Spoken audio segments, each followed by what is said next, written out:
Hi everyone, welcome to Vanitha's happy home. Weight loss జర్నీలో day 22 ginger hot water అయితే తీసుకున్నాను. And 9 కల్లా warm up complete చేసుకుని 1 అవర్ వాకింగ్ కూడా స్టార్ట్ చేసేసాను. అప్పుడే 21 డేస్ కంప్లీట్ చేసుకుని 22nd డే స్టార్ట్ చేసేసాము. ఆల్మోస్ట్ హాఫ్ జర్నీ కంప్లీట్ చేసామండి. ఇప్పటి వరకు మన బాడీని మైండ్ని ఎలా అయితే సెట్ చేసుకున్నామో సేమ్ కన్సిస్టెన్సీ ఎండింగ్ వరకు కంటిన్యూ చేయండి. చాలు, మనం వెయిట్ లాస్ రిజల్టే కాదు, చాలా హెల్తీగా యాక్టివ్గా ఉంటాము. ఈ 21 డేస్లో చాలా చేంజెసే చూసుంటారు నాకు తెలిసి. మనమైతే పర్టికులర్గా టైం అంతా కూడా సెట్ చేసేసుకున్నాము.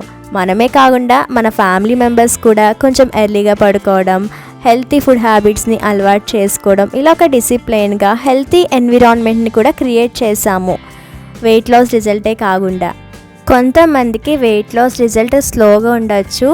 అలాగని అస్సలు ఈ జర్నీని బ్రేక్ చేయకండి. ఈ 21 డేస్ మీరు ఎంత కష్టపడి ఉంటారు, ఆ కష్టానంతా అస్సలు వృధా చేయొద్దు. ఇంకొక 23 డేస్ అంతే కదా, మనం చేసేదంతా హెల్తీగానే కాబట్టి ఏం ప్రాబ్లం ఉండదు. మీరు కంపల్సరీ వెయిట్ లాస్ రిజల్ట్ చూస్తారు. కొంచెం ఓపిక పట్టండి అంతే.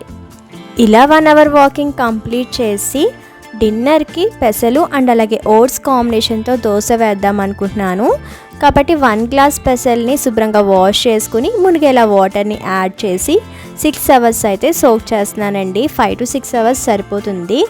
అండ్ నెక్స్ట్ ఎక్సర్సైజ్ కూడా కంప్లీట్ చేసుకుని ఎగ్జాక్ట్గా 11కి ఫస్ట్ మీల్ వచ్చేసి రైస్ విత్ అరటికాయ ఫ్రై, ఫిష్ ఫ్రై అండ్ అలాగే టమాటో రసంతో లంచ్ అయితే కంప్లీట్ చేసేసాను. వాకింగ్ అయిన తర్వాత క్యారెట్ బీట్రూట్ జ్యూస్ కూడా తీసుకున్నానండి. అది వీడియో క్లిప్ అనేది మిస్ అయింది. అండ్ నెక్స్ట్ 3 o'clockకి స్నాక్ కింద డ్రై ఫ్రూట్స్ తీసుకున్నాను. ఇంకా డిన్నర్కి దోశ కోసం పెసలు నానబెట్టాను కదా, బాగా సోక్ అయినాయి.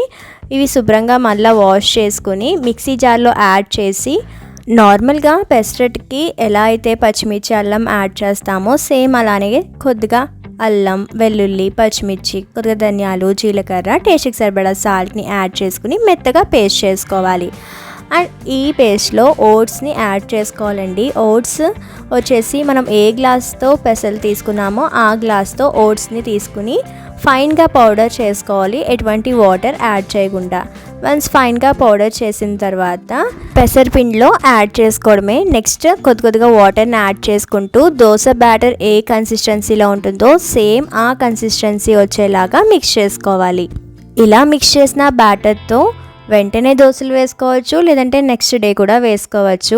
నేనైతే హాఫ్ అన్ అవర్ తర్వాత దోశలు వేస్తున్నాను. నార్మల్గా దోశలు ఎలా అయితే క్రిస్పీగా సాఫ్ట్గా వేసుకోవచ్చో ఈ దోశలు కూడా అంతే అండి. కాకపోతే నా నాన్ స్టిక్ ప్యాన్ కొంచెం ఫాల్ట్ ఉండడం వల్ల నేను వేసినప్పుడు క్రిస్పీగానే వచ్చింది. కాకపోతే రివర్స్ చేయడానికి కొంచెం ముక్కలు అయిపోయింది. వీడియోలో చూపించడానికి బాగోదు కాబట్టి ఇలా రేక్ పైన వేసి అయితే చూపిస్తున్నాను. నెక్స్ట్ ఆ నాన్ స్టిక్ ప్యాన్ పైన కొద్దిగా ఆయిల్తో గ్రీస్ చేశానండి. మా హస్బెండ్ ఆఫీస్ నుండి వచ్చాక దోశ వేస్తే క్రిస్పీగా వచ్చింది, ఈజీగానే రివర్స్ అయిందండి. ఎవరికైనా నాన్ స్టిక్ ప్యాన్ పైన వేసినప్పుడు సరిగ్గా దోశ రాకపోతే ఒకసారి ఆయిల్తో గ్రీస్ చేసి వదిలేయండి, నెక్స్ట్ టైం వేసినప్పుడు పర్ఫెక్ట్గా వస్తాయి. అండ్ ఇలా దోశ స్ప్రెడ్ చేసుకుని లైట్గా ఆయిల్ అయితే వేసుకోవాలి. నేను వేసినప్పుడు ఫ్లోలో కొంచెం ఎక్కువే అయ్యింది, దాన్ని మొత్తం స్ప్రెడ్ చేసేసాను. ఇంకా నెక్స్ట్ 1 సైడ్ ఫ్రై అయిన తర్వాత ఇంకొక సైడ్ కూడా ఫ్లిప్ చేసుకుని ఫ్రై చేసుకోవడమే. అండ్ కొంచెం మందంగా వేసినప్పుడు ఆనియన్, క్యారెట్ని కూడా వేసుకుంటే బాగుంటుందండి. ఈ ఓట్స్ పెసరట్ని తప్పకుండా ట్రై చేయాల్సిందే, అంత బాగుంటుందండి. మీరు ట్రై చేసి ఎలా వచ్చిందో కామెంట్ చేయడం అస్సలు మర్చిపోవద్దు. That's it for day 22. మరలా డే 23 వీడియోలో కలుసుకుందాము. Thank you for watching. Vanitha Sagar.